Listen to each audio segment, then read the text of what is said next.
नमस्कार, मैं वैद्य प्रशांत उटे। पिछले वीडियो में हमने देखा था स्नेहन का एक संक्षिप्त में परिचय हमने देखा था कि स्नेह द्रव्य प्रधानतः कौन कौन से कहे गए हैं, सर्पी, तेल, वसा, मज्जा, इनके गुण कैसे होते हैं,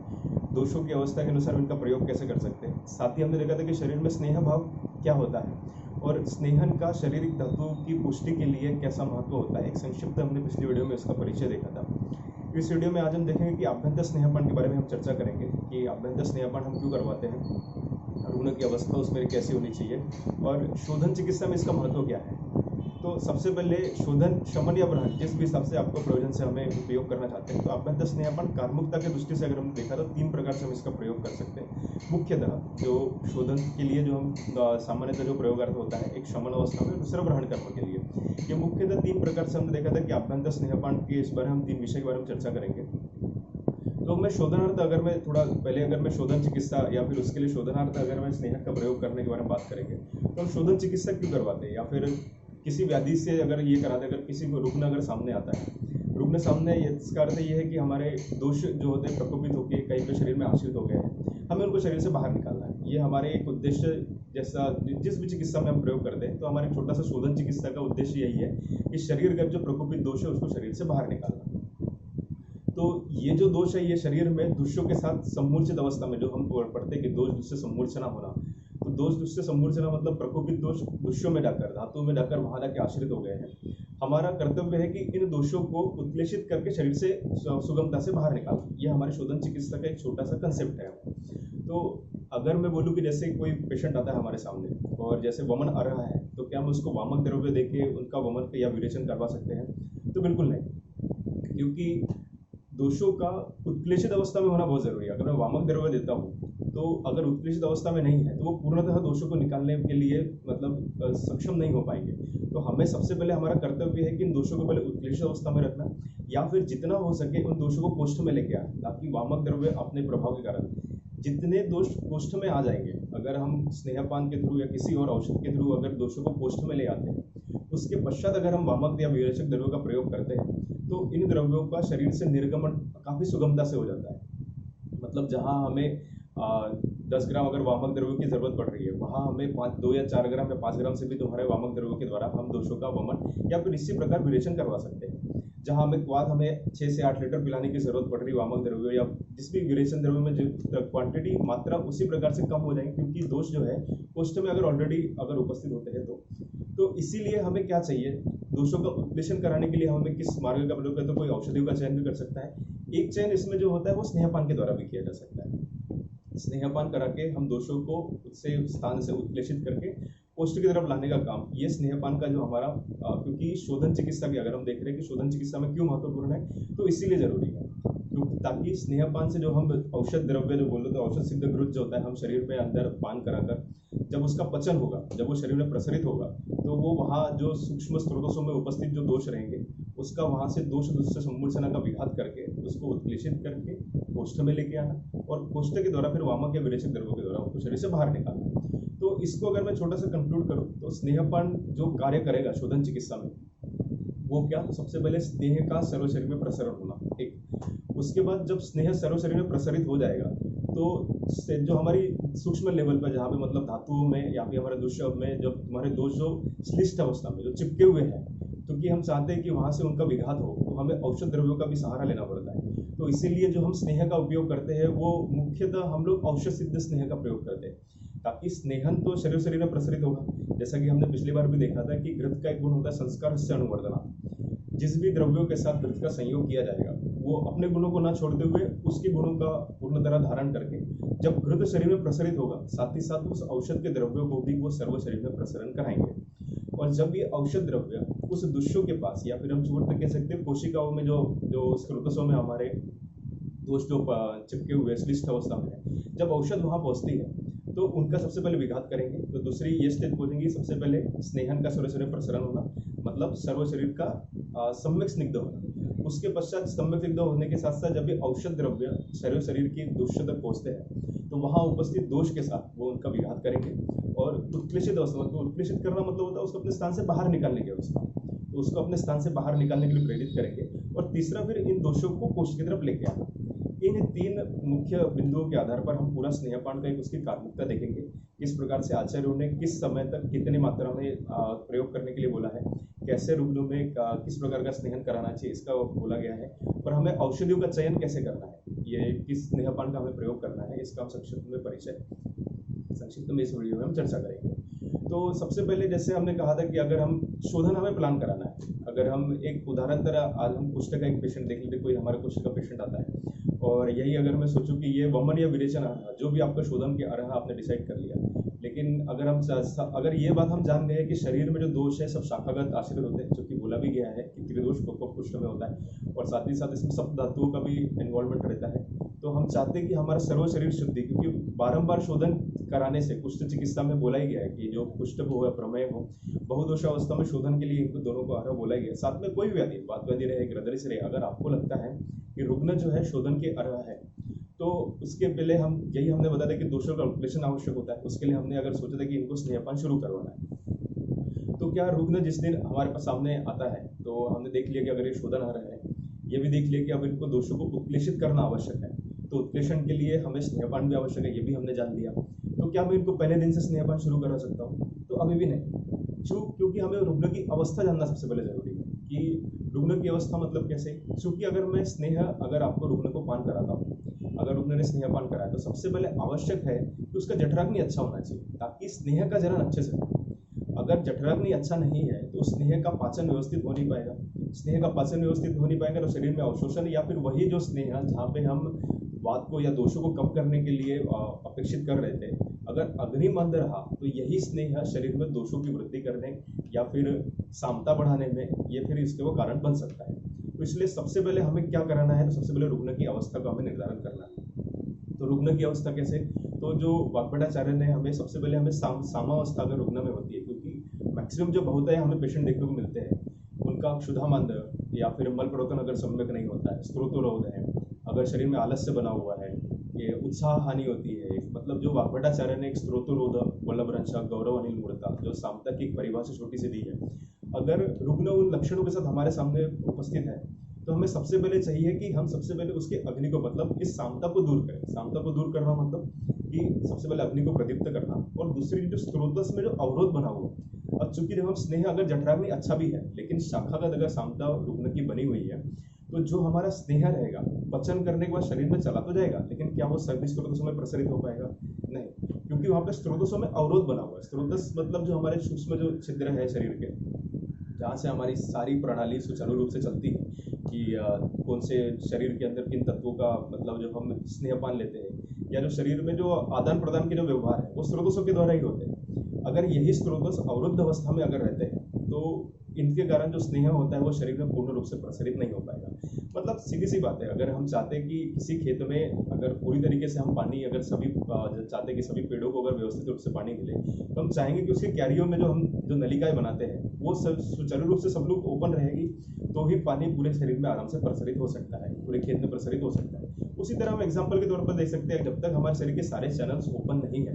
तब तक कि किसी भी तत्व को आप स्नेह नहीं, कोई भी अगर तत्व लेते हो, आप भोजन भी करते हो, तो वो क्या शरीर में सर्व शरीर में प्रसारित हो पाएगा? तो नहीं। और अगर सर्व शरीर में प्रसारित नहीं हो पाया तो ये कहीं जाके अवरुद्ध हो जाएगा। तो हम लोग किस अपेक्षा से स्नेहपान करा रहे हैं? दोषों से बाहर निकालने के लिए। लेकिन यही अगर सामता में, अगर हमने सामावस्था में अगर हमने स्नेहपान करवाया, तो यही जो स्नेह रहेगा शरीर में जाके अगर कहीं पर अगर अवरुद्ध हो गया, यही आके दोषों को फिर आगे उत्पन्न करेगा,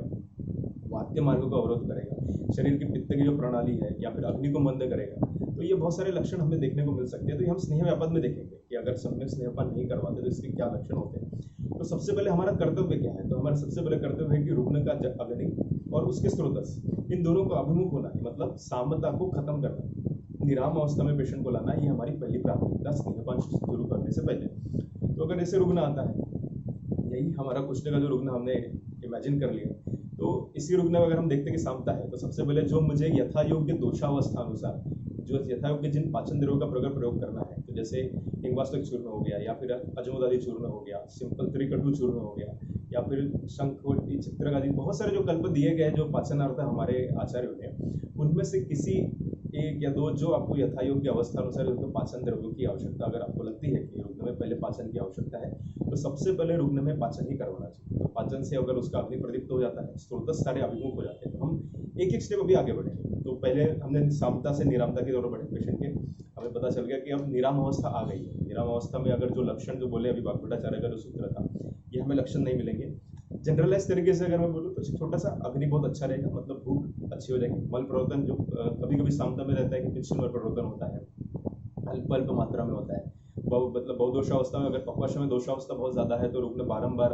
इसको मल प्रवर्तन के लिए जाता है। तो हमें इन सब बातों को ध्यान में रखते हुए तो एक कोई सिंपल सी युक्ति पहले भी बता चुके हैं कि इसमें कोई युक्ति नहीं, मतलब इसमें कोई एक सिंपल ये नहीं है, क्या बोलते हैं, एक छोटा सा थीम नहीं है। हमें युक्ति का ही प्रयोग करना पड़ता है कि रुग्ण जो हमारे सामने है किस प्रकार की दोषावस्था, कैसी सामता है, कहाँ कभी कभी ऐसा होता है कोष्ठगत सिर्फ सामता देखने को मिलती है, शाखागत नहीं होती है। कभी कभी ऐसा होता है कि शाखागत सामता देखने को मिलती है, कोष्ठ में अग्नि अच्छा होता है। तो इस सारी बातों को ध्यान में रखते हुए हमें सामता से निरामता की ओर बढ़ना, ये हमारा पहला चरण है स्नेहपान शुरुआत करने से पहले। अब सपोज करो कि वही हमारे रुग्ण में अगर निरामता आ गई है, कोष्ठ का रुग्ण है, अब हम चाहते हैं कि अब इनके लिए हमें सबसे पहले स्नेहपान शुरू करवाना है। तो अब इसके लिए हमें सबसे पहले तो कोष्ठ का एक अनुमान लेना बहुत आवश्यक है।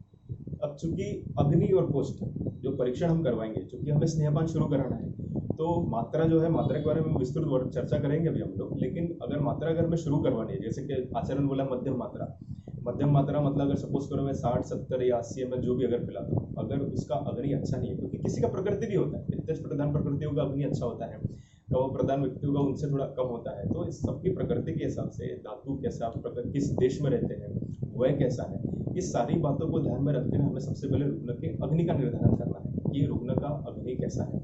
इसके लिए स्नेहपान कैसे शुरू करा था वो हमने देखा भी था कि रसियसी मात्रा का प्रयोग इसीलिए करा था कि हमने रुग्ण के अग्नि की परीक्षा कर सके। और दूसरी बात आती फिर कोष्ठ।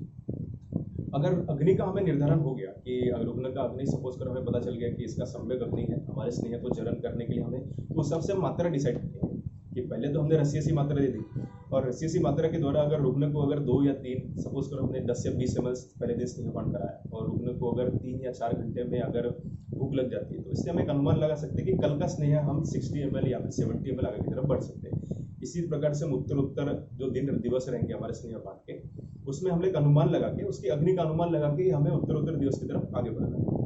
अब दूसरी बात ये होती है, अग्नि में सिर्फ जठराग्नि का यहाँ पे महत्व नहीं है, तो हमें धात्वाग्नि का भी उतना ही महत्व है। चूंकि स्नेह जब जठराग्नि से शरीर में अवशोषित होकर रस धातु से या मिश्रित होकर सर्व शरीर में प्रसरण हो भी गया, तो जब ये धातु में पहुंचता है स्नेह, तो क्या वहां पे उसके जरण होने के लिए अग्नि उसी तरह सक्षम है?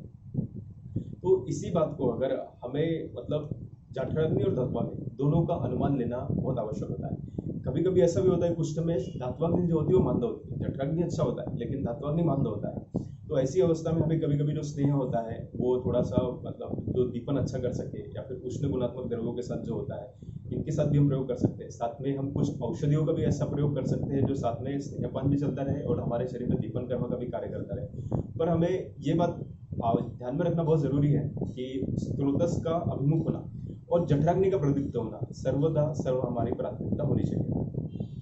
अब पहला अनुमान हो गया अग्नि का, जहाँ पे हमने जठराग्नि और धात्वाग्नि का दोनों का अगर दोनों प्रदीप्त अवस्था में है तो ये तो सबसे अच्छी कंडीशन है। पर कभी कभी ऐसा देखने भी आता है कि धात्वाग्नि आपका कभी कभी थोड़ा उतना मांद भी रहता है, लेकिन जठराग्नि अच्छा होने के कारण और स्रोतस अगर आपके अभिमुख है तो हम स्नेहपान कभी कभी शुरू करवा सकते हैं। वो फिर युक्त के अनुसार स्नेहपान के दिवस उसकी मात्रा हमें फिर वहाँ पर निर्धारित करना होता है। तो पहला हो गया ये अग्नि का भाग। फिर आता है कोष्ठ।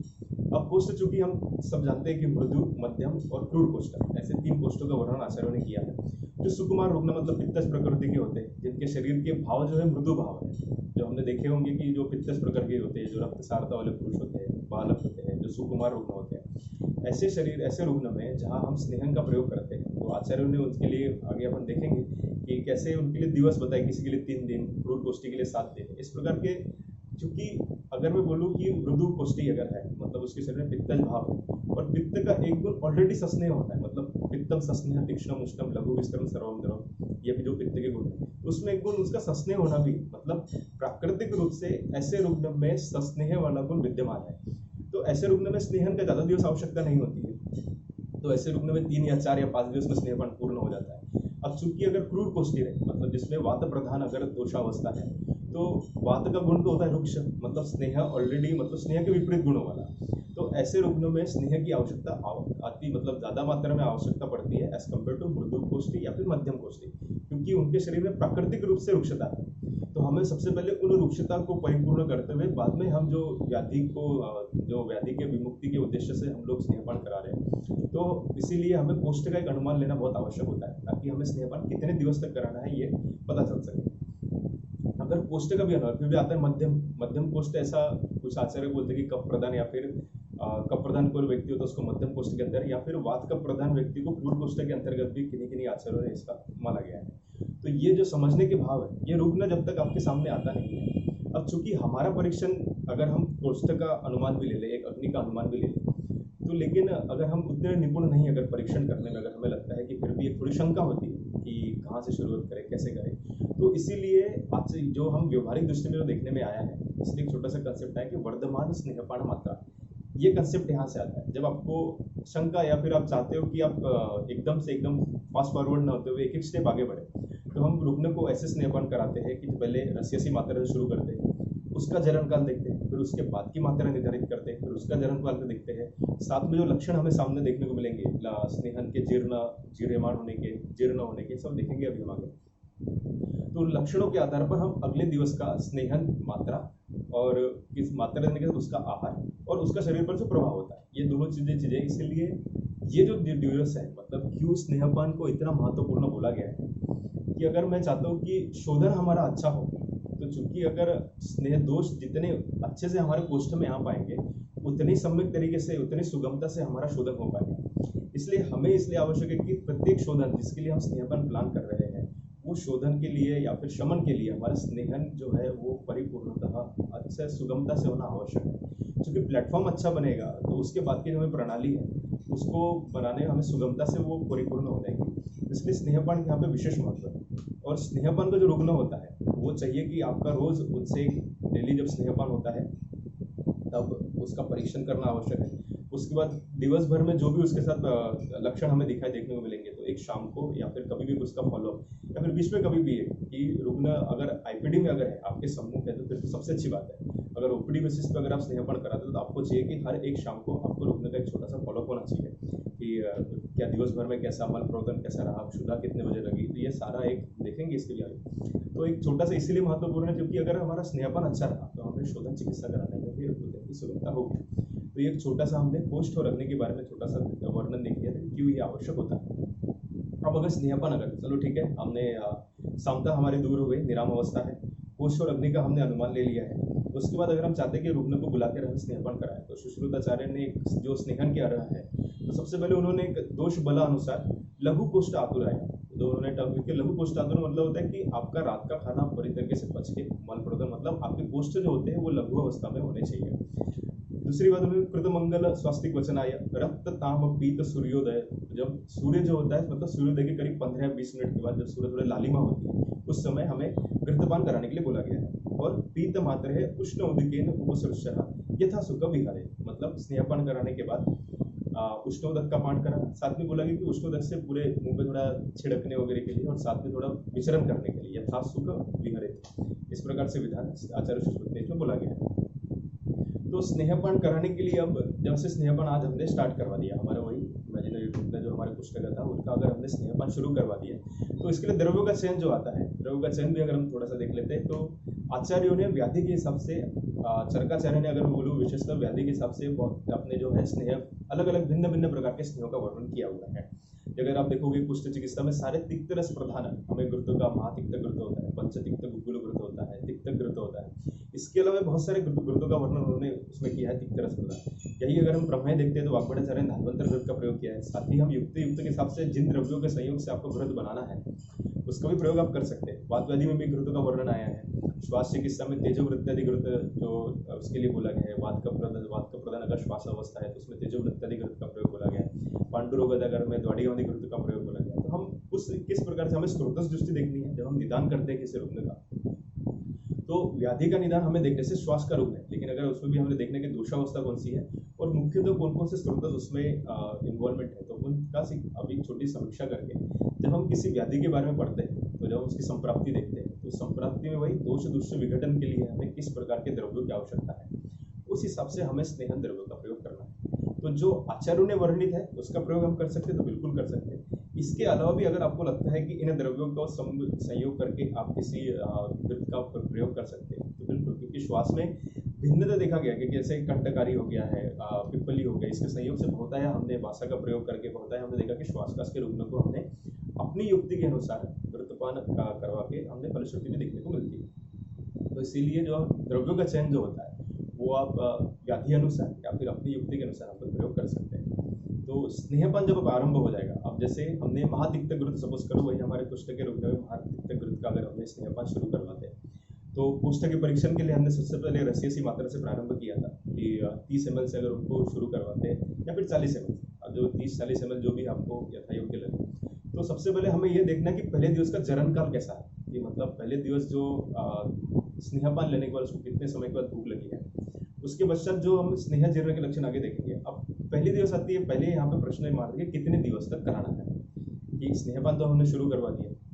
तो कितने दिवस तक करवाना है, इसके बारे में हमारे चरकाचार्य ने जो हम सिद्धि स्थान में इसका वर्णन आता है तो सबने अलग अलग चरक, सुश्रुत और वाग्भट तीनों के सूत्र हम देखेंगे। और सबसे अच्छी बात है जो आचार्य चक्रपाणि ने जो इसको समझाया है कि चरकाचार्य जो सात्मीभूत होना मतलब क्या होता है, तो ये हम देखेंगे। सबसे पहले आचार्य चरक ने कितने जो उसकी कालावधि और मात्रा के बारे में जो वर्णन किया उसके बारे में बताया। ये चरक कहते हैं कि त्रयावरम सप्तदिनम परम तु स्निग्धो नरः स्वेदयुक्तः सात्वी भवे सप्तदिनात् परम तु, कि मतलब 3 दिवस से लेके 7 दिवस तक जो होता है अपने स्नेहपान का प्रयोग कराना चाहिए, जिसको हमें स्वेदन कराना है या फिर जिनको शोधन कराना है। स्वेदयुक्तः जिन लोगों को स्वेदन अपेक्षित हो या फिर जिनको शोधन अपेक्षित हो, ऐसे रुग्णों में 3 दिवस से लेकर 7 दिवस तक के हम स्नेहपान का प्रयोग कराना चाहिए। क्योंकि 7 दिवस के बाद जो होता है सात्वी भवे सप्तदिनात् परम तु, 7 दिवस बाद जो होता है उससे स्नेह जो होता है सात्व हो जाता है। अब इस सात्व क्या होता है ये आगे थोड़ा चर्चा करेंगे। इसी के साथ चरक आचार्य कहते हैं कि मृदु कोष्ठ है त्रिरात्र, जो मृदु कोष्ठ उसको 3 रात्रि तक के सेवन कराना चाहिए। क्रूर कोष्ठ होता है सप्तरात्रि, क्रूर कोष्ठ के लिए सप्तरात्रि तक प्रयोग बोला गया है। तो मध्यम कोष्ठ के लिए क्या, तो ये चरकाचार्य की जब टीका पढ़ेंगे हम चक्रपाणि की, उसमें चक्रपाणि कहते हैं कि मध्य कोष्ठांतरम प्रति स्नेह प्रकर्ष कालो यद्यपि न उक्तः, कि हालांकि यहाँ पे मध्य कोष्ठों का वर्णन नहीं किया गया है, तथापि मध्य विदाया 5 दिने न मध्य कोष्ठ स्नेह हो गया, कि उसी प्रकार से भले ही यहाँ पे उसका वर्णन चरकाचार्य ने नहीं किया, उन्होंने क्रूर कोष्ठी और मृदु कोष्ठी इसके लिए 7 दिन और 3 दिन बोला है। भले ही यहाँ पे मध्यम कोष्ठी का वर्णन नहीं है, लेकिन चक्रपाणि आचार्य कहते हैं कि चक्रपाणि कहते हैं कि हमें मध्यम कोष्ठी के लिए 5 दिवस तक हम स्नेहपान करवा सकते हैं। इसी के आगे हम शुश्रूत का भी देखते हैं। शुश्रूत आचार्य कहते हैं कि पिबेत त्रय अहम चतुर अहम पंच अहम षड अहम तथा सप्तरात्र परम स्नेहम सात्विक, जिन्होंने प्रत्येक दिवस के हिसाब से 3 दिन 5 दिन 4 दिन 5 दिन 6 दिन या 7 दिन, तो इन्होंने भी 3 से लेकर 7 दिवस तक का वर्णन बोला है। 3 से लेकर 7 दिवस तक के हम स्नेहपान करा सकते हैं। इसके बाद जो होता है स्नेह सात्व हो जाता है। तो इन्होंने सब 3 से लेकर 7 जैसी आपकी यथायोग की आवश्यकता होती है उस हिसाब से हम इसका प्रयोग कर सकते हैं। चूंकि हम पहले भी कहते हैं कि ये कोई थीम नहीं है, फिर युक्ति आती है, तो फिर चरकाचार्य ने ऐसा क्यों बोला कि मृदु कोष्ठ के लिए 3 दिन या फिर क्रूर कोष्ठ के लिए 7 दिन ऐसा। फिर उसके आते हैं आपके वाग्भटाचार्य। वाग्भटाचार्य के सूत्र कहते हैं कि अब इन्होंने चरक और शुश्रुत इन दिनों का एक थोड़ा सा अपडेटेड वर्जन अगर हम देखें तो वो तुम्हारे वाग्भटाचार्य ने इसको थोड़ा समझाने की कोशिश की कि हमें कब तक के स्नेहपान कराना है। तो पहली लाइन तो उसकी त्रयम अच्छम मृदु कोष्ठ, पहली लाइन तो मृदु कोष्ठ रहेंगे, वहाँ पे अच्छे स्नेहपान का प्रयोग हमें 3 दिन तक कराना है। क्रूर है सप्तदिनम प्रिवेद, जो क्रूर कोष्ठ रहेंगे उनके लिए 7 दिन तक के कराना है। अगली लाइन जो है इसकी बड़ी महत्वपूर्ण है, सम्यक स्निग्धो अथवा, या फिर तब तक के करवाना है जब तक कि उसका सम्यक स्नेह ना हो पाए, यावत अतः सात्विक भवेत् परम। इसके बाद नहीं तो फिर स्नेह सम्यक स्निग्ध हो जाने के बाद अगर स्नेहपान कराते तो वो फिर सात्विक हो जाता है। तो मतलब यहाँ पे ध्यान देने योग्य बात है कि हमें सिर्फ दिन के हिसाब से नहीं चलना है। मतलब ऐसा नहीं कि त्रयावरण क्रूर कोष्ठी तो 3 दिन में खत्म करा दिया, क्रूर कोष्ठी तो 7 दिन में हो गया। यही वाग्भटाचार्य करना चाहते हैं कि सम्यक स्निग्धो अथवा, हमें दिवस नहीं काउंट करने हैं। हमें क्या देखना है कि जब तक कि स्नेह मतलब सम्यक स्निग्ध के ताक के हमें लक्षण नहीं देखने को मिलते हैं तब तक कि हमें उस पेशेंट का हमें जो है स्नेहपान कराना है। तो फिर चरकाचार्य ने जो बोला गया है कि सात्विक हो जाएगा, ये क्या हो जाएगा, तो इसी के ऊपर चक्रपाणि की टीका आती है। ये तो त्रयावरण सप्तदिनम परम वाला जो हमने सूत्र देखा था उसी के ऊपर हम चक्रपाणि की अगर टीका देखते हैं तो उन्होंने सबसे पहली बात तो इस बात का समर्थन किया, कैसे कि परम इति स्नेह प्रकर्षः काल अवधिनाम सप्तदिनम व्याप्त स्निग्धः सप्तरात्रे प्रयोगेन सात्विभूतत्वात् न स्नेह अधिकम शरीर भवति इत्यर्थः, कि 7 दिन तक के स्नेहपान कराना चाहिए। इसके आगे अगर प्रयोग कराते हैं तो शरीर के लिए सात्विक हो जाता है। तो उन्होंने जो बोला सात्विक होना मतलब क्या सात्विक होगा, तो ये इन्होंने अगले लाइन में वर्णित किया है कि तेन यावत मात्र स्नेह प्रयोगेन सप्तदिनम प्रयोगेन स्नेहनमृतः सा मात्रा सात्मिभूत एव, मतलब अगर हम स्नेहन का प्रयोग, मतलब स्नेहन साथ में नहीं होता है, स्नेहन की मात्रा साथ में होती है। कि अगर आप रुग्ण को सपोज करो कि 80 ml अगर मैं रुग्ण को पिलवा रहा हूँ, या फिर हमने 90 ml या फिर 100 ml जो भी है, 90-100 ml अगर हम रुग्ण को पिलवा रहे हैं, और यही मात्रा अगर सेम मात्रा अगर हम रुग्ण को 7 दिन तक कंटिन्यू पिलाते, जैसे आज भी रुग्ण को 80 ml पिलाया, कल भी 80, परसों भी 80, तो ये जो मात्रा है ये साथ में होती है। ये चक्रपाणी कहना चाहते हैं, स्नेह साथ में नहीं होगा। यही इन्होंने अगली लाइन में भी इसकी पुष्टि की है कि अधिक मात्रा या सात्म्य न गता, कि इसके अधिक अगर मात्रा सात्म्य नहीं हुई है तो सप्तरात्रेण परेण अपि कर्तव्या एव, 7 दिन के बाद भी आप स्नेहपान करवा सकते हो। कि मतलब उदाहरण तो वही हमारे पुष्ट के रुग्ण में अगर हमने कि 80 ml से या 40 ml से जो हमने सपोज करो कि उसको रोज हमने 80 ml पिलवा रहे हैं, 6 दिन तक के अगर हमने 80 ml पिलवाया, 7 दिन हो गया आज, तो क्या हम उसका स्नेहपान बंद कर दूँ? क्योंकि हमने सम्यक स्निग्ध के लक्षण तो अभी मिले नहीं है, तो फिर उसका स्नेहपान बंद कर दूँ? तो नहीं। तो क्या मैं उनका स्नेहपान कम कर दूँ? तो ऐसा नहीं है। तो फिर क्या करना चाहिए? तो ये मात्रा साथ में न हो जाए, तो इसलिए ये कहते हैं कि जो मात्रा साथ में, मतलब इससे अधिक मात्रा, मतलब फिर हम उसको 100 ml, क्योंकि हमारे सम्यक स्निग्ध के लक्षण अभी आए नहीं है, 7 दिवस तो हमारे पूर्ण हो गए, और ये जो मात्रा है ये आगे जाके अगर 7 दिवस के बाद भी प्रयोग करेंगे तो ये साथ में हो जाएगी। तो इसीलिए हम मात्रा को अधिक बढ़ाते हुए 7 दिवस के बाद भी स्नेहपान करा जाते हैं। सप्तरात्रेण परेण अपि कर्तव्या एव, ये चक्रपाणी कहते हैं।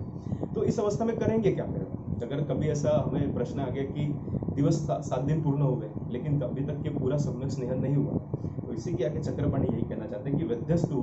सप्तरात्रात् अस्निग्धे पुरुषे, कि मतलब जिसके 7 दिन हो जाने के उपरांत भी अगर पूर्ण तरीके से सम्यक स्निग्ध के लक्षण नहीं आते हैं, तब क्या करना है? किंचित विश्राम कृत्वा पुनः अधिक मात्रा या स्नेहम प्रयुज्येत,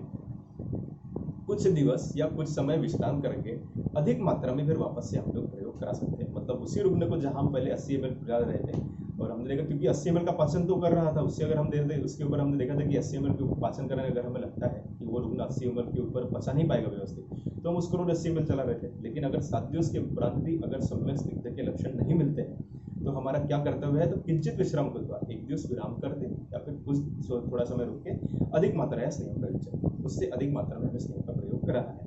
तो कितने दिवस रुकना है, क्या रुकना है? तो ये वाग्भटाचार्य की टीका है अरुण दत्त की,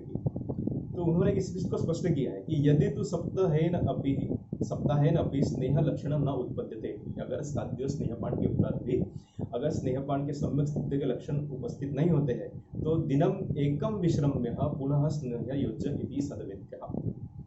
कि 1 दिन विश्राम करके हमें फिर से उस मात्रा को बढ़ाते हुए अधिक मात्रा में प्रयोग करके हम उस स्नेहपान को कंटिन्यू आगे रख सकते हैं। क्योंकि कुछ इन्हीं टीकाओं में अगर आप देखो, कुछ आचार्य ने भी कहा कि 3 नवरात्र स्नेहपान विधीयते, 3 दिन 6 दिन 9 दिन तक के भी हम स्नेहपान करा सकते हैं। तो हमें इस पूरे चर्चा का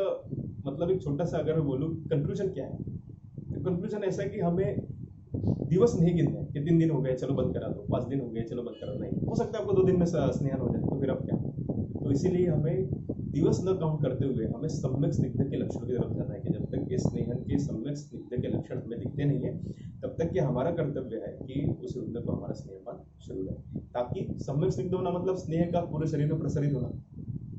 प्रसरण होगा तो औषध द्रव्य शरीर के हर 2 सूक्ष्म अति सूक्ष्म स्रोतों से वहां जाके पहुंचेंगे, और उसी के हम देखेंगे कि आगे जैसे अगर औषध वहां पहुंचे तो दोषों का विघात अच्छे से होगा, दोषों का विघात अच्छे से होगा तो दोष सम्मूर्छना विघटन होगा, दोष क्लेशित होगी, और दोष क्लेशित होगी कोष्ठ में आएंगे, और उसको हम सुगंधता से गोमन या परिचन्न बाहर निकाल सकते हैं। तो अब आते हैं ये प्रश्न कि स्नेहपान तो शुरू करवा दिए है, अब मात्रा के बारे में वर्णन हो गया, दिवस के बारे में वर्णन हो गया, अब स्नेहपान शुरू करते हुए हमें कौन कौन से लक्षणों को देखने को मिलता है कि स्नेहपान अगर आपका शुरू है, तो सबसे पहले जो जीर्ण लक्षण, क्योंकि ये एक ऐसी जो हम कह सकते हैं कार्य है, सारे पंचकर्म चिकित्सा का एक बहुत अच्छा बेस है ये स्नेहपान। जितना अच्छा हमारा स्नेहपान और जितना अच्छा हमारा निरीक्षण रहेगा, परीक्षण रहेगा हमारे पेशेंट का, जितना हमारे रुग्णों के ऊपर हम परीक्षण देखेंगे, हर एक पेशेंट की स्नेहपान के दौरान लैंग्वेज एकदम आपको हर पेशेंट की अलग अलग देखने को मिलेगी। कोई एक सिंगल जैसा नहीं बोलेगा कि जैसे बहुत है हमें जितने स्नेहपान, अगर पुष्ट का ही रोगी रहा, वही दोषावस्था रही, वही स्नेह रहा, लेकिन व्यक्ति विशेष के हिसाब से इनके हमें लक्षणों में भिन्नता देखने को मिलती है। इसीलिए हमें चाहिए कि हम इसके जीर्ण अजीर्ण स्नेह जरण कैसे हो गया, उसके जीरेमान होने के लक्षण क्या क्या है। तो ये आचार्य ने जो अष्टांग संग्रह में जीरेमान होने के लक्षण बताए हैं, कि जैसे स्नेहपान लिया तो शुरुआत में 30 ml या 60 ml तक के जब हम लेते हैं तो हमें उतना, जैसे हम बोल सकते हैं कि उतने लक्षणों की उत्पत्ति नहीं मिलती, लेकिन जब हम धीरे धीरे आगे बढ़ते हैं, जैसे 90 ml लेते हैं, किसी किसी को तो 30 ml से भी स्नेह जीर्ण होने के लक्षण प्रारंभ हो जाते हैं, और कि जैसे क्रूर कोष्ठी रहा तो उसको 90 दिन या फिर 90 ml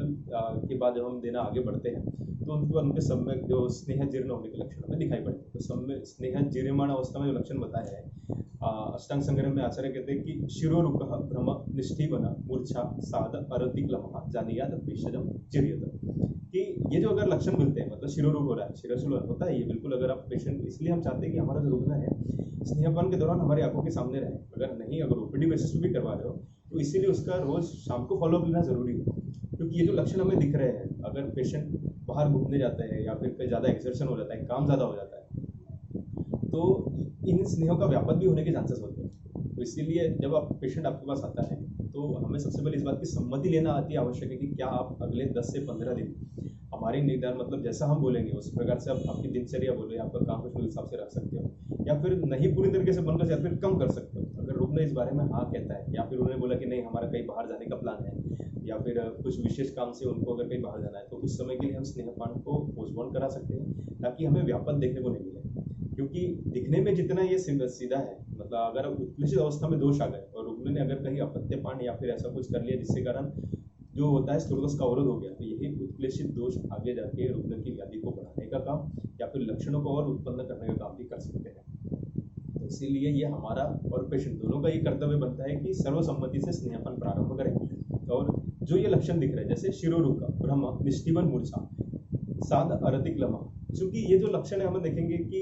शरीर में स्नेह जाता है, शरीर में स्नेहपान जब हम कराएंगे तो ये लक्षण स्वाभाविकता देखने को मिलते हैं कि मूर्छा आती है कभी कभी, क्योंकि जो स्नेह जब जरण हो रहा है, ये हम देखेंगे आगे कैसे काम करेगा जब मोड ऑफ एक्शन जब देखेंगे स्नेहपान का, तो ये लक्षण हमें क्यों दिख रहे हैं, ये उत्प्लेशन के कारण भी हो सकते हैं या फिर दूसरा कोई कारण है, तो ये भी देखे आगे थोड़ा सा वीडियो देखेंगे। उसके बाद जब ये जीर्यमाण होने के लक्षण होते हैं, अब जैसे हमने स्नेह का पान कराया शुरुआत में, जैसे 30, 60, 90 जो भी हमने स्नेहपान चल रहा है हमारा, उसका अगर हम देखें कि स्नेह जरण हो गया है कि नहीं, क्योंकि हम पेशेंट को फोन लगाए, पेशेंट को हम जैसे नॉर्मली जब हम जिस ताराचंद रुग्णालय में जहाँ हमने स्नेहपान के जब रोगी का फॉलोअप लेते थे तो उनको बता दिया जाता है कि जब आपको भूख लगे कि एक बार हमें फ़ोन कर दिया जाता है कि संपर्क हो सके, आपको हम उस समय को ये कर सके कि इतने आज का जो स्नेह है इस मात्रा का स्नेह इतने घंटे में जो हमारे इसका पचन हो गया, ताकि हम अपने स्नेह की मात्रा निर्धारित कर सकें।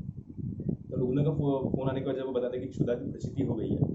तो कभी कभी ऐसा शंका होती है, क्योंकि ऐसा होता है कि 60 ml दिया, 2 घंटे में फोन आया कि अगर आपके पास की भूख लग रही है, तो अगर आपको ये शंका लगे क्योंकि आपके हिसाब से तो उतना अग्नि था नहीं उनका जल्दी स्नेह जरा, क्योंकि कभी कभी ऐसा होता है कि एम्प्टी स्टमक होता है, क्रेविंग होता है कि हमें भूख लग रही है, पर वो क्षुधा मतलब वो होती है ना एक वैसी वाली क्षुधा नहीं होती जैसा हम अपेक्षित करते हैं। तो ऐसी शंका हो तो उस समय क्या बोला गया, तो अष्टांग हृदय ने इसका सूत्र है कि जीर्ण अजीर्ण विशंका है, कि जब आपको स्नेह जरण या अजीर्ण होने की विशंका होती है, पुनः स्नेह उदकम पीबेत, मतलब उसको उष्ण जल पीने के लिए कहिए।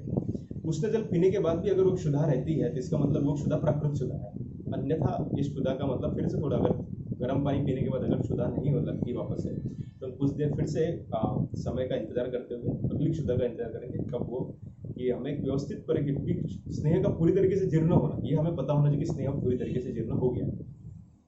और साथ ही साथ अगर कौन कौन से लक्षण मिलेंगे कि स्नेह जरण हो गया, उद्गार शुद्धि पहली बात, तो ज्यादा लघुता और शरीर में लघुता रहेगी जो रहेगा इसके, और क्षुधा प्रचिति, ये रहेंगे अपने इसके स्नेह के जीर्यमान, मतलब जीर्ण हो गया, इसके हमें लक्षण देखने को मिलेंगे। और उसके साथ ही जीर्ण होने के लक्षण जो हमने ऊपर लक्षण देखने को मिले कि अगर स्नेह जीर्यमान अवस्था में जो लक्षण हमारे शिरोरुक भ्रम निष्ठीवन, इन सारे लक्षणों की शांति होगी। जब स्नेह जरण हो जाएगा, हमें कैसे पता चलेगा, तो ये सारे लक्षण शांत हो जाएंगे, शरीर में लघुता आएगी, अनुलोम अनिल वात का जो अनुलोमन होगा, स्वास्थ्य शुद्ध तृष्णा उद्गार शुद्धि, मतलब आपकी भूख और उद्गार इसमें शुद्धि है, इसकी प्रचिति जो है वो प्रारंभ हो जाएगी। इसका ये अर्थ होगा कि स्नेह जरण हो गया। तो ये जो लक्षण है इसका निरीक्षण करना अति आवश्यक है। साथ ही साथ अगर हम देखेंगे कि रुग्ण जो अगर हमारे प्रत्यक्ष अगर सामने होता है, अगर उसका स्नेहपान कराते हैं, तो हर दिवस के हिसाब से इसके लक्षणों में हमें हर दिवस, कभी ऐसा होता है कि स्नेहपान कराया, स्नेहपान कराने के 2 या 3 दिन स्नेहपान कराने के बाद उसको कभी कभी द्रवमन हो जाते हैं, कभी कभी हम देखते हैं कि उनको रल्लास होने लगता है, क्योंकि किसी किसी के स्नेह 7 महीने नहीं होता है। तो ऐसे बहुत अलग अलग रुग्णों की कहानी सर्वदा हमेशा अलग अलग होती है, इसलिए आपको चाहिए कि आप रुग्ण आपके सामने प्रत्यक्ष है, अगर प्रत्यक्ष नहीं है तो कम से कम उनके संपर्क में रहना ही आपकी आवश्यक है। तो अब जैसे मात्रा हमने देख ली कि 3 दिवस है कि 7 दिवस है, जीर्ण अजीर्ण के लक्षण देख लिए, हमें जो लक्षण देखने को मिलते हैं, उसका रहते हुए सम्यक स्निग्ध के लक्षण हमें कैसे पता चलेगा कि अब शरीर का पूर्ण रूप से स्नेहन हो गया। तो सम्यक स्निग्ध के लक्षण जो आचार्य ने बोले गए हैं, तो सबसे पहले जो वातानुलोम वातकानुलोम दिक्तोरग्नि अग्निपरितम वर्चः स्निग्धम असहानकम, जो अपना पुरुष होगा वो एकदम मतलब ग्रथित न होते हुए सिंपल स्निग्ध रहेगा, एकदम और सुगंधता शरीर से बाहर निकलेगा। मार्दवम स्निग्धता च अंगे है, शरीर में मृदुता आएगी, स्निग्धता आएगी ही, और स्निग्ध नाम उपजाएगा। ये सम्यक स्निग्ध के लक्षण बोले गए हैं। तो ये हमें कब परीक्षण करना है, जब हमारा अब हम यही जो हमने मात्रा के बारे में चर्चा किया था कि जब हमें लग जाएंगे कि ये सारे लक्षण हमें दिख रहे हैं कि वातानुलोमन भी हो गया है, अग्निदीप्त भी हो गया है, उसके बाद साथ ही साथ अगर ये बोलूँ तो ये तो सम्यक स्निग्ध के लक्षण इसलिए हो गए जब हम शमन स्नेहपान कराते हैं या फिर ग्रहण स्नेहपान कराते हैं। लेकिन शोधन में हमें इसके साथ साथ दोषों का उपदोषण देखने को मिलेगा। यही हम देखेंगे कि लक्षणों में कभी कभी वृद्धि भी देखने को मिलती है। और सबसे अच्छा जो होता है, जो वाग्भटाचार्य ने बोला कि स्नेहद्वेग, शोधन अवस्था में जब आप पेशेंट को पहले दिन 30 ml पिलाया, फिर 60 ml पिलाया, 90 ml पिलाया, आगे बढ़ते बढ़ते एक समय ऐसी हो जाती है जब स्नेह पेशेंट को मतलब पेशेंट जो होता है स्नेह को देखते से एक स्नेहद्वेग होता है कि अब नहीं ले सकते। ऐसी कंडीशन आती है कि देख भी नहीं सकते, तो मतलब स्मेल से भी उसको प्रॉब्लम होने लगती है। तो जब ऐसा स्नेहद्वेग हो जाए तो वाग्भटाचार्य कहते हैं स्नेहद्वेग का होना। और प्लम मतलब होता है थकावट, जो क्योंकि शरीर में इतने दिनों से हम जो है हमारा शरीर है वो भोजन पर आधार मतलब आश्रित है पूरा, जो हमारे शरीर में ऊर्जा बनी हुई है, क्योंकि हम इतने दिनों से सिर्फ स्नेहन की मात्रा, हम भोजन की मात्रा कम करते हुए स्नेहन की मात्रा के ऊपर ज़्यादा ध्यान दे रहे हैं। तो इसलिए कारण शरीर में क्लम होता है, एक थकावट होती है। तो ये वाग्भटाचार्य ने बोला है। सुश्रुताचार्य ने सम्यक स्निग्ध के लक्षण जो हम शोधन आगे उन्होंने अधस्थ स्नेह दर्शनम। अब इस शब्द को अगर जो अधस्थ स्नेह दर्शन बोला गया है, अब दो चीजें यहाँ पे आती है। पहली बात तो ऐसे कि जब हम स्नेहपान कराते हैं, ये जैसा मैंने आपको बोला कि कभी कभी ऐसा होता है कि दूसरे तीसरे दिन किसी का ग्रहणी से सुकुमार रोकना है, किसी का ग्रहणी अगर उतना कमजोर है, अगर या फिर जिसको किसी थोड़ी बहुत ग्रहणी की दृष्टि है, तो इसका अगर थोड़ा अग्निमंद होता है, ऐसी कंडीशन में हमें देखने को मिलता है कि दूसरे तीसरे दिन ही हमें स्नेहपान कराने के बाद उसको द्रवमल का प्रवर्तन प्रारंभ हो जाता है। तो इसका अर्थ क्या हम ले कि जैसे द्रवमल हो गया तो अधस्थ स्नेह दर्शन, इसको बिल्कुल इसको हम अधस्थ स्नेह दर्शन नहीं मानेंगे। चूंकि इसका कारण क्या रहा है, ग्रहणी जो होता है, जब स्नेह हम ग्रहण करते हैं तो सबसे पहले ग्रहणी उसको धारण करती है, ग्रहणी के ग्रहण करने के बाद उसकी ग्रहणी की जो अग्नि है वो उसका पचन करती है, सर्व शरीर में स्नेह प्रसारित होता है, वो अपना कार्य करता है, एक छोटा सा जो हम देखते हैं। लेकिन अगर ग्रहणी अगर उतनी सशक्त नहीं है, क्योंकि पहले के जो लोग थे उनका ग्रहणी सशक्त था, आजकल जो हमारी दिनचर्या है, जैसे हमारा खान पान है, हमारा ग्रहणी वैसे सक्षम नहीं है। तो पहली बात तो ग्रहणी जो था, तो ग्रहणी ने क्या स्नेह को धारण करने का जो हमने बोला था कि ग्रहणी जो था सबसे पहले स्नेह को धारण करेगा, उसका पाचन करेगा और पाचन करके शरीर में प्रसारित करेगा। अगर हम यही देखते हैं कि हमारा ग्रहणी अगर किसी का ग्रहणी अगर उतना सक्षम नहीं है, अगर हम देखते हैं कि ग्रहणी अगर उतना उसको स्नेह को बचाने के लिए उतना अभी शक्ति नहीं है उसमें, या उसमें अग्नि उतना अच्छा प्रदीप्त नहीं है, तो क्या होगा, छोटी मात्रा को तो बचा लेगा। 30 ml या 60 ml अगर हमने सपोज करो कि पहले या दूसरे दिन कोई दिक्कत नहीं, लेकिन जहाँ हम 90 ml या फिर 120 ml का प्रयोग करते हैं, चूँकि एक दिन के पहले के स्नेह से ग्रहणी का स्नेह से आच्छादित होना। दूसरी बात ऐसी कि जब हम स्नेह लेंगे तो वापस से स्नेह, जब आच्छादित ग्रहणी के ऊपर वापस से जब स्नेह जाएगा तो उसको ग्रहण कर पाएगा? बिल्कुल नहीं। तो क्या करेगा, उसको अधोगामी हो जाएगा। तो अधोगामी होने के कारण क्या होगा, वो स्नेह जो होगा मल के साथ प्रवर्तन होकर आपको विरेचन या फिर ऐसे लक्षण देखने को मिलेंगे। तो ये अधस्थ स्नेह दर्शन नहीं है। तो इसका निवारण भी हम देखेंगे आगे कि इसका निवारण अगर ऐसा करने की ऐसी दृष्टि अगर हमने को देखने को मिलती है तो इसके बारे में हम क्या कर सकते हैं। तो अधस्थ स्नेह दर्शन मतलब जब पूरा शरीर, मतलब ग्रहणी द्वारा जितना हम स्नेह पिलवा रहे हैं उसका पाचन अच्छे से करना, सर्व शरीर में उसका सम्यक रूप से प्रसारित होना, और जब पूर्णतः शरीर में प्रसारित हो जाएगा तो जो लास्ट का जो अपना गुदा वाला भाग है, जब वहाँ पे स्नेहांश देखने को मिलेंगे, क्योंकि सर्वदा पूर्ण शरीर स्नेह करने के बाद शरीर के जो गुदा वाला भाग आपको स्नेह हफ्ता दिखता है, उसके बाद उसका अवस्था होता है, उसको बोलते अधस्थ स्नेह दर्शन। मतलब इसका अर्थ ये होगा कि पूरा शरीर जो हो गया पूर्ण रूप से स्निग्ध हो चुका है, इसीलिए गुदा में भी आपके सम्यक स्निग्धता के आपको स्नेहन के भाव में देखने को मिलेंगे। यही हो गया सम्यक स्निग्ध के लक्षण जो हमें परीक्षण करने हैं। उसके बाद आता है असम्यक स्नेह, मतलब आपका पूर्ण रूप से अगर स्नेहन नहीं होता तो उसका जो लक्षण अपने बोले गए हैं कि पुरुषम ग्रथितम वृक्षम वायु अपर गृह मृदु पक्तवा खरत्वम वृक्षम से गात्र से अस्निग्ध लक्षण। जो मतलब वही जो स्नेहपान के हम पहले थे कि पुरुष ग्रथित अवस्था में रहेगा, रुक्षता रहेगी, वायु मतलब जो होता है विगुण अवस्था में रहेगा, जैसा स्रोतरोध के कारण जहाँ उसको प्राकृत अवस्था में जाना चाहिए वहाँ न जाते हुए ऊर्ध्वगामी मतलब अपनी दूसरी मार्ग की तरफ गमन करेगा, खरत्व रहेगा, रुक्षता रहेगी, गात्र से अस्निग्ध लक्षण। इस प्रकार से उसके शरीर में अस्निग्ध के लक्षण देखने को मिलेंगे। साथ में सुश्रुताचार्य कहते हैं कि उरोविदा, कि अगर असम्यक स्निग्धता के लक्षण दौर्बल्य रहता है, दुर्वर्णता रहती है, इसी प्रकार अगर हम देखेंगे कि अतिस्निग्ध के लक्षणों को अगर हमने देखते हैं तो अतिस्निग्ध के लक्षण मतलब अगर हम थोड़ा सा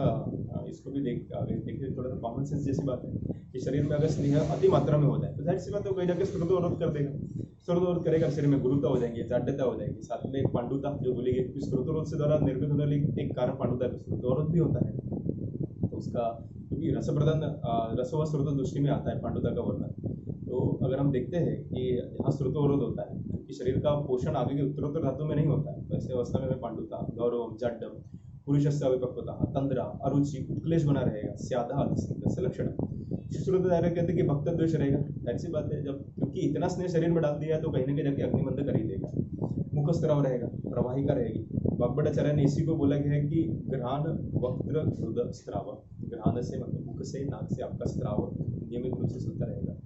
कंटिन्यू में चलता रहेगा, ये उसके अतिस्निग्ध के लक्षण रहेंगे। तो सम्यक स्निग्ध, अस्निग्ध, अतिस्निग्ध, इन तीनों लक्षणों का भी हमने देख लिया और इनका परीक्षण भी हमें होना भी चाहिए ताकि हमें पता चले कि हमें रुग्ण का भी, क्योंकि अगर अस्निग्ध की अवस्था है तो हमें उसका स्नेहन जो होता है वो आगे की तरफ बढ़ाना है। कभी हमें ऐसा दिखता है कि अतिस्निग्ध के अगर लक्षण हो गए तो हमें स्नेहपान को तुरंत रुकवा कर फिर हमें उसका पाचन करना है या फिर दोषों को कैसे निर्धारण करना है उसका निर्धारण करना है। और शोधन अवस्था के लिए तो सम्यक स्निग्ध के लक्षण तो आपको पता ही होना चाहिए। अब इसी के साथ साथ अगर हम देखते हैं कि स्नेहपान के दौरान अगर कोई रुग्ण जैसे अपत्य का पान करता है या फिर अपत्य के सेवन से अगर स्नेह के कोई व्यापद आते हैं तो व्यापन हमें देखने को मिलना मतलब एक छोटा सा, यही हमने जो अतिस्निग्ध के लक्षण देखे थे। अब चूंकि अगर स्नेह शरीर में चला गया है उसके बाद अगर कोई तुम्हारे इसका अगर हम स्नेहपान में अगर देखते हैं, चूंकि स्नेहपान के दौरान अगर हम देखते हैं कि हमारा समय स्नेह जो है शरीर में प्रसारित हो रहा है, सब कुछ बराबर चल रहा है, 3 या 4 दिन जैसे भी आपके मात्रा के हिसाब से आपका अग्नि कोष्ठ का निरीक्षण बहुत अच्छा हो गया, आपको सारे स्नेह जरण के जो लक्षण है बराबर मिल रहे हैं। इसके उपरांत भी अगर रुग्ण ने कभी अगर अपत्य का पान कर लिया या फिर वैद्य की तरफ से अगर कोई गलती हो जाती है कि सम्यक स्नेह रुग्ण के अगर द्रव्यों का चयन करने में अगर ये आपके बराबर चयनित नहीं हुए हैं, आपने कोष्ठ का परीक्षण अगर अच्छे से नहीं किया है, अग्नि मंद होने के बावजूद भी अगर आपने स्नेहपान कराने हैं, तो ऐसी अवस्था में क्या होगा, तो उसके व्यापक बोले गए हैं। तो व्यापक जो वगैरह तंद्रा स उत्क्लेश अनाह, ज्वर स्तंभ विसंज्ञता, कुष्ठानी कंटुः पांडुत्वम, शोफ अर्ष हास्य अरुचिदृशः, जठरम ग्रहणी दोषम स्थैमित्यम वाक निग्रह, शूल आम प्रदोषस्य जायन्ते स्नेह विभ्रमा, ऐसा चरकाचार्य कहते हैं। अब इसको छोटे से सारे लक्षणों को मैं कंक्लूड करता हूँ, ये सारे लक्षण जो स्रोतोवरोध के हैं। जब शरीर में स्रोतोवरोध होता है तो ज्वर होता है, बिल्कुल होता है, उसमें तंद्रा होती है तो बिल्कुल होती है, उसका ग्रहणी के दोष मिलेंगे, क्योंकि स्नेह अति मात्रा में अगर असम्यक रूप से अगर शरीर में गया तो अग्निमंद कराएगा और दूसरा स्रोतोवरोध कराएगा। और ये जितने हमें यहाँ पे अपने लक्षण दिखेंगे सब तुम्हारे किसके लक्षण बोले गए, तुम्हारे जठराग्निमंद होने के, स्रोतोवरोध, ये अगर स्नेह व्यापद जब होता है तो ये हमें लक्षण देखने को मिलते हैं। तो जब ऐसे लक्षण अगर उत्पन्न हुए तो इस समय जब प्रतिकार जो उसकी चिकित्सा बोली गई है, तो सबसे पहले है सुश्रुत ने तो एक लाइन में इसको बोला कि वारी उष्णेन वामेन, मतलब सबसे पहले तो उसका जो अगर उसने स्नेहन लिया है, अगर सपोज करो कि पचन नहीं हुआ है बराबर और ये सारे लक्षण अगर उत्पन्न हो रहे हैं, सबसे पहले उसको गर्म पानी पिला के उसको वमन कराना चाहिए। अष्टांग हृदय ने भी इसी के साथ कुछ चीज़ों का भी वर्णन किया कि शुद्ध तृष्णा उल्लेखनम सिद्धम, सबसे पहले कि उसको लंघन कराना, क्योंकि अग्नि स्नेहन के व्यापति कारण जो हो गया, अग्नि हो गया, मांद हो गया, स्रोतोवरोध हो गया। सबसे पहले जो शरीर में व्याप्त है उसका पहले पाचन होकर शरीर से बाहर निकलना जरूरी है, तो इसीलिए सबसे पहली बात तो इसको क्या कराना है, तो लंघन कराना है। फिर उसका उल्लेखन उन्होंने बोला कि स्वेदन, वृक्ष अनन्न सेवना, वृक्ष अन्न का पान बोला, तकरारिष्ट खल उद्याल यव शामा कोद्रव, और औषधियों का प्रयोग कौन कौन से, तो पिप्पली, त्रिफला, शोद्रम, पथ्या, गौमूत्र, गुप्पुरु, यथा स्व प्रतिरोग से स्नेह साधना। कि इस जो युक्ति के हिसाब से इन द्रव्यों में से आपको अन्नपान में किस प्रकार का प्रयोग करना है, औषधियों में किसका प्रयोग करना है, थोड़ा युक्ति के हिसाब से हम इसका प्रयोग करके व्यापक को हम लोग दूर कर सकते हैं। ये भी चरकाचार्य ने अष्टांग हृदय ने इसका वर्णन किया है। तो ये हो गया हमारा स्नेहपान का एक छोटा सा एक वर्णन हम बोल सकते हैं कि हमने स्नेहपान अगर हमारे पिछले का रुग्ण जो हमारे पास आया था, हमने सबसे पहले उसकी सामता से उसको निरामावस्था में लेके आए, निरामावस्था में जब सारे अभिमुख हो गए हैं, अग्नि उसका प्रदीप्त हो गया था, हमने स्नेहपान प्रारंभ किया था। अब चूंकि मात्रा हमें कोष्ठ का निर्धारण नहीं था, कोष्ठ हमें अग्नि का भी अगर निर्धारण कर भी लिया कि हाँ वगैरह अच्छा है, मृदु कोष्ठी, क्रूड कोष्ठी, कोष्ठ का निर्धारण भी हो गया, जब हम स्नेहपान कराते तो हमने रसी सी मात्रा से प्रारंभ किया था। उसका जरण कैसा होगा, जरण की मतलब समय, जैसे अगर 2 या 3 घंटे में, जैसे 30 ml पहले दिन दिया, अगर वो 3 घंटे में जरण होता है तो फिर हम उसी मात्रा को बढ़ाते हुए अगले दिन वर्धमान मात्रा का हमने कंसेप्ट देखा था कि 60 ml, फिर उस 60 ml को जरण होने में कितना समय लगता है, फिर अगला 90 ml देना है या 120 ml देना है, उसका निर्धारण हमें करना है। ये मात्रा का हमने देखने के बाद फिर हमने देखा था कि स्नेह जरण होते समय कौन कौन से लक्षण देखने को मिलेंगे, तो जिरेमण होने की, जरण हुआ या नहीं इसकी आशंका, या फिर उसके अब गर्म पानी पिला के उस शंका को दूर करें, और जीर्ण होने के जो लक्षण बोले गए थे, शरीर में लघुता आना, वातावरण होना, और कैसे हमें पता चलेंगे हमारे अब सम्यक स्निग्ध के लक्षण पूरे हो गए, हमें स्नेहपान बंद कराना है तो सम्यक स्निग्ध के लक्षण हमने देखे थे। साथ ही हमने देखा था कि अस्निग्धता, अति स्निग्धता होने के लक्षण क्या कहते हैं। इसमें एक महत्वपूर्ण बात जो रह गई है कि स्नेहपान के द्रव्यपान रोकने का आहार कैसा होना चाहिए। तो एक ही लाइन में उसमें बोला कि द्रवम उष्णम अनभिषंद, ऐसा आहार जो द्रवम उष्णम अनभिषंद, शरीर में अभिषंद करने वाला ना हो, न अति स्निग्धम, असंकीर्ण मतलब मात्रावत होना चाहिए, तो मतलब असंकीर्णम, और स्नेहपातु निश्चित, मतलब ना अति स्निग्ध, स्नेहपान तो शरीर है इसलिए अति स्निग्ध द्रव्य का प्रयोग करने की ज़्यादा आवश्यकता नहीं है। मात्रावत होना चाहिए, अनभिषंदी होना चाहिए, द्रव होना चाहिए, उष्ण होना, मतलब छोटी सी बात है कि हमें लघु आहार का सेवन स्फूर है। ताकि ये हम क्यों लघु आहार होना चाहिए, ये हम जब इसका मोड ऑफ एक्शन हम देखेंगे कि स्नेहपान शरीर में जाके भी करता क्या है, कि स्नेहपान हमने ग्रहण कर लिया, सब बड़ा हो गया, लेकिन इस शरीर में क्या क्या प्रणाली चल रही है उस वक्त, क्योंकि अगर आप देखते हो शरीर अनगिनत स्रोतों से मिलकर बना हुआ है, हर एक धातु का अपना इतना छोटा छोटा स्रोत है, और हमारे शरीर में प्राकृतिक रूप से गतियाँ कैसी होती है, किस प्रकार की दोष गति, धातु मतलब जो होती है, शाखा कोष्ठ गति कैसी होती है, कोष्ठ शाखा गति कब होती है, और ये सारे मतलब अगर हम देखेंगे कि एक ऐसा नहीं कि 5-6 कोई ट्यूब है और छोटी सी 5-6 नलिकाओं में शरीर प्रसरित हो जाएगा। दिखने में ये मतलब अगर हम देखेंगे कि थोड़ा सा अगर सामान्यतः देखेंगे तो दिखने में एक छोटी सी प्रणाली की स्नेह लेना है, शरीर में जलन होगा और शाखा तक पहुंचेगा। अगर आप इसका मार्ग मतलब इसका रूट देखेंगे अगर इस स्नेह का, तो ये सबसे पहले एक इतने छोटे छोटे छिद्र से सबसे पहले जठराग्नि से मिलकर शरीर में जाएगा, फिर उसके बाद शरीर के सारे स्रोतों से इसको प्रसारित होना है, प्रसारित होकर वहाँ जाके दोष जो छुपे हुए हैं उसकी दोष दूसरे संपूर्ण का उसको विघटन करना है, दोषों को उत्क्लेशन वहाँ से कराना है, और उन्हीं छोटे छोटे स्रोतों से फिर उनको वापस भी लेके आना है। तो ये